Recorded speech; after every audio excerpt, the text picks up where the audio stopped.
So for hardware design, what that really means is it means designing electronic circuit boards. So we design printed circuit boards to accomplish a variety of different functions as needed by whatever the particular project is. Our preferred design tool is Altium Designer. It's a pretty common tool and widely used across the industry. We have used others, and we certainly have worked with clients who have existing designs that were designed with other tools. First, we identify what the desired features are. In the case of a brand new product, that might be the totality for the entire product. In the case where maybe something is just iterating, it's an existing design, then we identify, okay, what are the new features that are associated with that?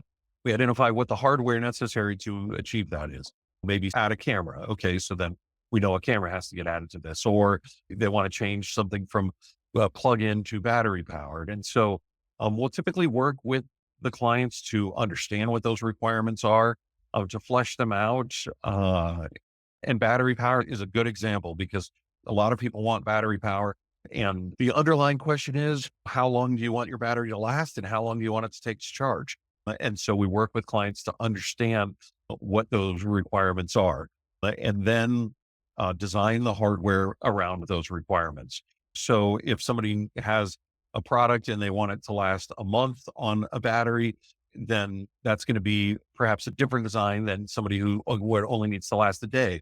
Hardware design also is a mix of working with the client to understand the trade-offs too, because there are always trade-offs associated with it. There's trade-offs in costs. You could put a bigger battery on, but a bigger battery costs more. And that's true of any other functionality that you want to put on. Also tied to that is just the overall functionality.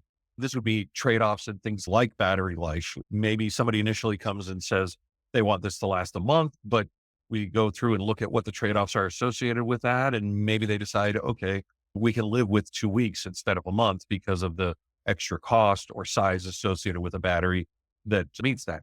Or for something like the battery, there's also the usage side of it. It could be that this thing that is going to turn on and be active for 24 hours a day, maybe we figure out how to make it so that it's only active 12 hours a day. Now it's only using half the power. Now you can go with the smaller battery and still get a month of battery life out of it. Once all of that's sort of done, the hardware design portion itself is pretty straightforward. We know what needs to go on there. We do the schematic capture, which is basically just drawing up the schematics for the different hardware elements that are going to go together. That then feeds into the circuit board layout, which is the physical placement of the parts and arrangement of them, as well as the copper on the printed circuit board. Part of that process also involves sourcing and making sure that the components are available and that a circuit board could actually be built. Part availability is always an ongoing challenge. What does the part availability look like when we want to go into production? And can the parts support long-term production?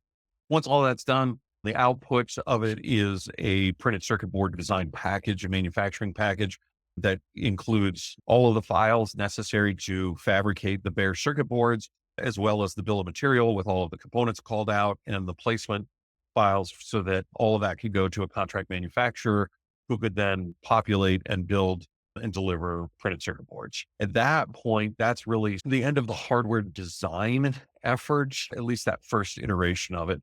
But every device is unique. And when it goes through the regulatory process, sometimes there are changes that are needed to the hardware. And so we'll typically work through that process, go through SEC certification.